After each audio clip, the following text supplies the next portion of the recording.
حسن ہے، کون سی غریب ہے، کون سی ضعیف ہے، حدیث مطلب حدیث کی اقسام ہے. اور جو اگر صحیح حدیث نہیں بھی ہوتی تو اس کا مطلب یہ نہیں کہ وہ غلط ہے.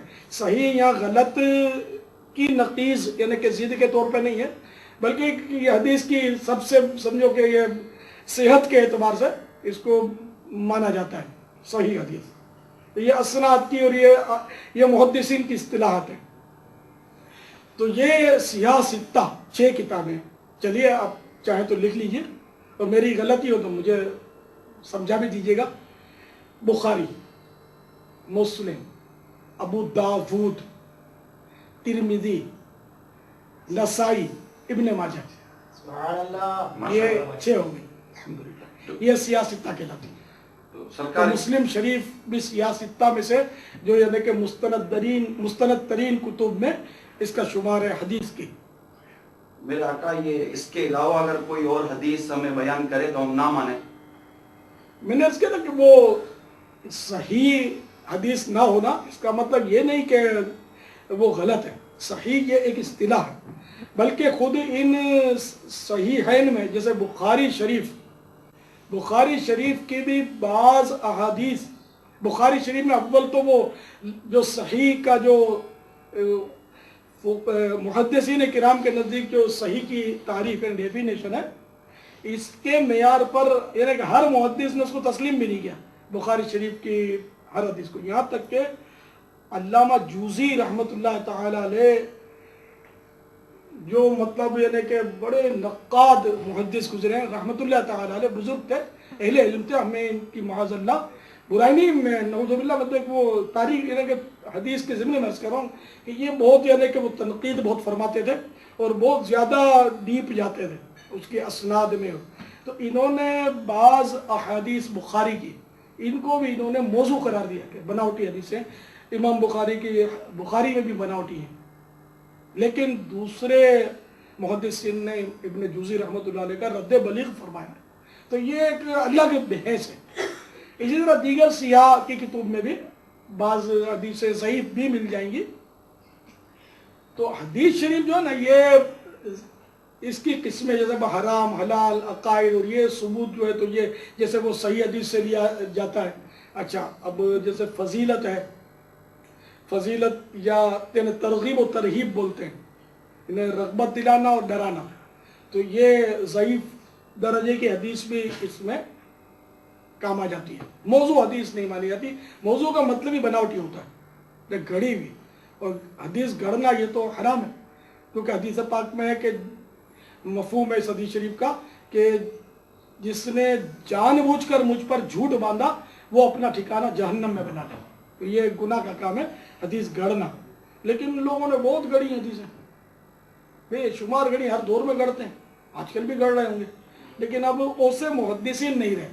پہلے کے دور میں محدثین جیسے محدثین نہیں رہے، مجتہدین نہ رہے. خود میرے آقا اعلی حضرت فرماتے ہیں کہ صدیاں گزر گئیں، کوئی مجتہد نہیں آیا دنیا میں. صدیاں گزر گئیں. بس یہ کہ 100 کے لگ بھگ مجتہدین ہوئے.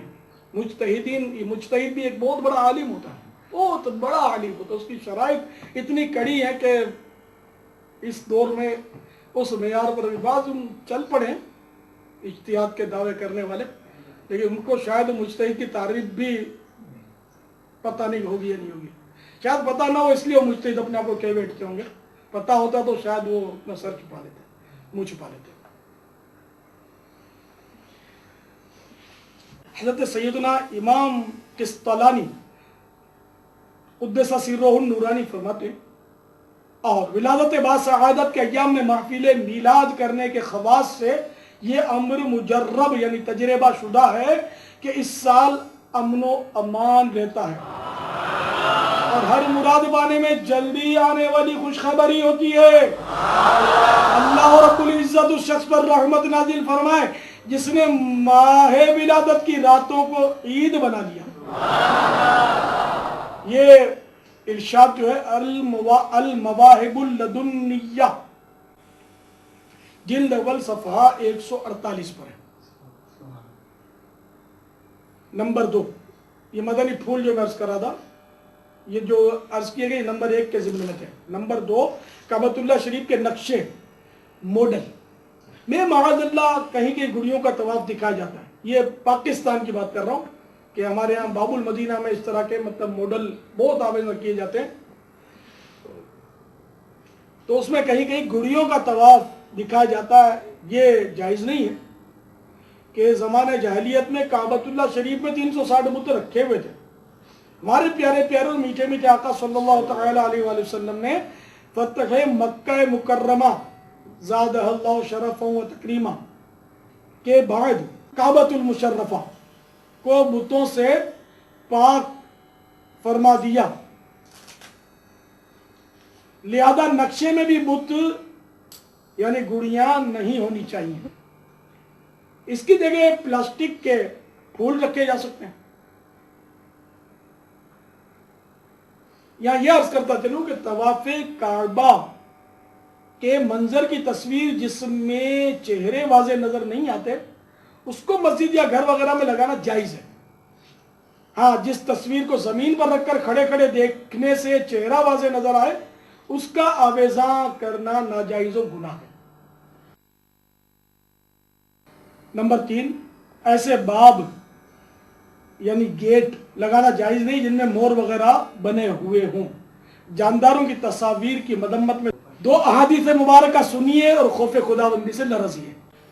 نمبر 1 رحمت کے فرشتے اس گھر میں داخل نہیں ہوتے جس گھر میں کتا یا تصویر ہو. نمبر 2 جو کوئی تصویر بنائے گا یعنی جاندار کی اللہ تعالیٰ اس کو اس وقت تک عذاب دیتا رہے گا جب تک اس تصویر میں روح نہ پھونک دے اور وہ اس میں کبھی بھی روح نہ پھونک سکے گا. مولانا صاحب معذرت کے ساتھ ایک سوال کرتا ہوں. ابھی تو آپ فرما رہے ہیں کہ تصویر ناجائز ہے جبکہ آپ کی تصویر بھی تو اسکرین پہ نمایاں طور پر آ رہی ہے. اس کے متعلق ارشاد فرمائیے. بہت اچھا سوال کیا آپ نے. کبھی آپ نے آئینہ دیکھا ہے؟ جی دیکھا ہے نا. جی حضور. اب آئینے سارے توڑ دو. اور کیا آئینے میں تو نمایاں نظر آتا ہے چہرہ. تو میرے بھائی تصویر اور چیز ہے اور اسکرین پر نظر آنا اور چیز ہے. جیسے میں آئینے کی آپ کو مثال دی تو جب تک یہ اسکرین پر نظر آ رہی ہے نا مووی جو ہے نا یہ مووی کو علماء نے جو جواز کا حکم لگایا بہت سارے علماء نے اس کو جائز کا. تو اس میں وہ اسی طرح کے فرق کرتے جیسے غزالی دورہ امام حضرت علامہ کاظمی شاہ صاحب رحمۃ اللہ تعالی یہ بھی مووی کی جواز کے قائل ہے. ان حضرات نے یہ مطلب کہ یہ وہ تصویر نہیں ہے مووی جو ہے. ہاں اگر اس کی آپ پرنٹ آؤٹ کر لیں گے نا اس کی تصویر اس کی پرنٹر سے نکال لیں گے اب یہ تصویر ہے یہ ناجائز ہے. تو اس لیے میری تصویر جو ہے اسکرین پر ہی آپ دیکھا کریں. کسی کو بھی اجازت نہیں ہے کہ اس کی پرنٹ آؤٹ کریں. یہ پھر وہ تصویر ہو جائے گی. جیسے کہ بعض لوگ یہ تو مووی تو اب شروع ہوئی ہے میری بعض لوگوں نے میری تصویریں وہ فوٹو کی دکانیں ہوتی ہیں نا ان پر باقاعدہ بکتی ہیں مجھے آئی ہیں کہ دیکھو یہ آپ کی تصویر فلاں جگہ بک رہی ہے 20 روپے کی فوٹو اسٹوڈیو پر. اسی طرح یہ موبائل فون کے ذریعے میری بہت ساری لوگوں نے موویاں اتار دی منع کرنے کے باوجود اتارتے رہتے ہیں. تو 300 500 کی موویاں بکی بتاتے تھے لوگ. ایک صاحبہ نے بتایا وہ کچھ سورس فل تھے بولا میں ایک کے بعد 100 روپے کی مووی لے آیا. تو اس طرح یہ طرح طرح کی موویاں بکنے لگی تھی. تو ہم نے پھر ذہن بنا کہ جب ہے ہی جائز اب یہ طرح طرح کی مناسب نامناسب وہ تصویریں پھر انٹرنیٹ پہ لوگوں نے چڑھا دی میری تصویریں اور طرح طرح کا مطلب نقصان ہو رہا تھا. مووی میں ہر منظر نہیں مناسب ہر میری بات مناسب نہیں ہے اس میں لانا کہ بعض اوقات آدمی کس انداز پر بات کرتا ہے کبھی کس انداز پر بات کرتا ہے. تو اس لیے ایڈیٹنگ کر کے مناسب طور پر نوک پلک سنوار کر مکتبہ ہی کیوں نہ مطلب پیش کرے اس کو. اور اس طرح ایک نیکی کی دعوت کی مزید دھومیں مچے کہ اب آڈیو کیسٹ کی طرف رجحان بہت کم ہے. اب لوگ ویڈیو سننے لگے اور ویڈیو سے فوائد بہت ہو رہے ہیں. جن اسلام بھائی کے گھر میں اس وقت اجمان میں مدنی مذاکرہ جاری ہے اس اسلام بھائی نے آج صبح یہ بتایا مجھے کہ ایک عربی مقامی جو ہے وطنی، وہ ان کا ہماری دکان پر آنا جانا ہے. میرے والد صاحب نے ان کو مکتبۃ المدینہ سے جاری کردہ ویڈیو کیسٹ ٹی وی کی تباہ کاریاں تحفتاً پیش کی. اب یہاں کے بے شمار عربی حضرات ہیں کہ پاکستانیوں سے کاروباری تعلقات کی وجہ سے اردو بول لیتے ہیں، سمجھ لیتے ہیں. تو وہ بھی انہی میں سے تھے، پاکستانیوں سے مراسم ان کے کافی ہیں، تو اردو یہ ان کے گھر والے کچھ نہ کچھ سمجھ لیتے ہیں. تو خیر یہ کیسٹ لے گئے. پھر کچھ دن کے بعد جب دوبارہ دکان پر تشریف لائے تو انہوں نے ہم کو حیرت میں ڈال دیا. انہوں نے کہا کہ یہ کیسٹ ہم نے گھر میں چلائی، گھر والوں نے بھی دیکھا، میرے بچوں کی امی نے بھی دیکھا، اور وہ جب ٹی وی کی تباہ کاریاں انہوں نے سنی تو ان پر بہت اثر ہوا، اور انہوں نے اپنے گھر سے ٹی وی نکال دیا.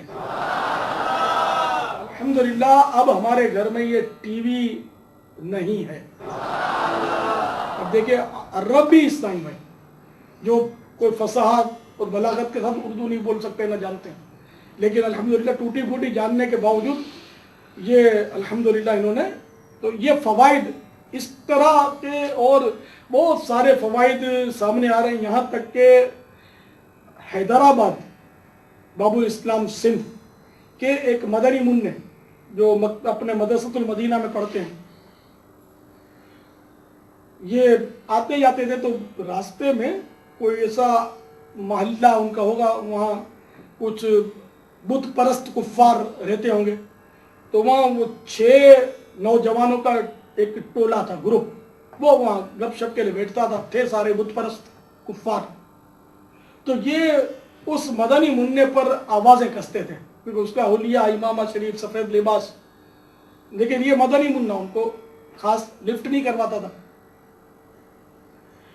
تو اسی طرح ایک بار جب انہوں نے آوازیں کسی وہ مدنی منع پر، تو مدنی منع ان کے بعد چلا گیا اور اس نے مکتبۃ المدینہ سے جاری کردہ ایک مووی،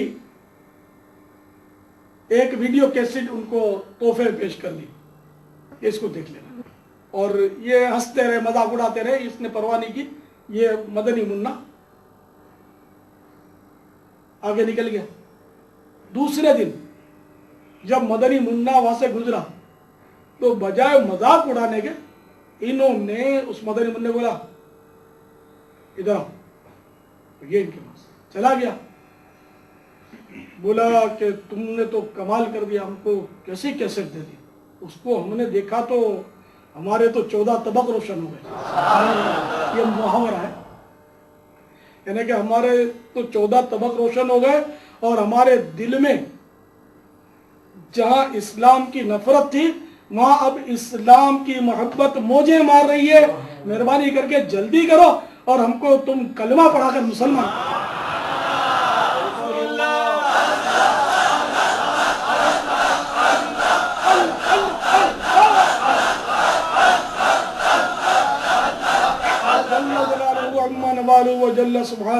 الحمدللہ 6 کے 6 بت پرست اس مدنی منع کے ہاتھوں مسلمان. اب بتائیے کہ اس مووی کے کتنے فوائد ہیں، کتنی برکت ہیں. الحمدللہ یہ اپنے ویڈیو کے سیٹوں کی تو یہ مذہبی بیان میں، ہاں شادیوں میں اور جو یہ بیہودہ رسموں میں چلاتے ہیں، مردوں عورتوں کے اختلاط کے ساتھ مووی بناتے، یہ تو ہے، اس سے تو ہم کو اختلاف ہے، یہ تو ہے ہی غلط. میٹھے میٹھے اسلامی بھائیوں، یقیناً آپ یہ جاننا چاہیں گے کہ وہ کون سی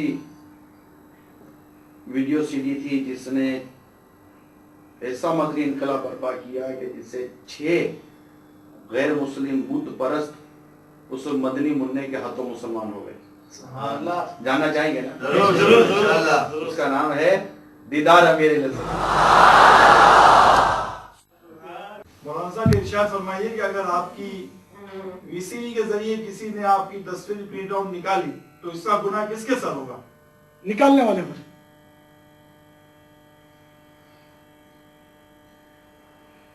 اگر آپ بولو کہ بھئی آپ پر گناہ ہوگا مجھے گناہ گار کرو تو کیسے ہوگا یار؟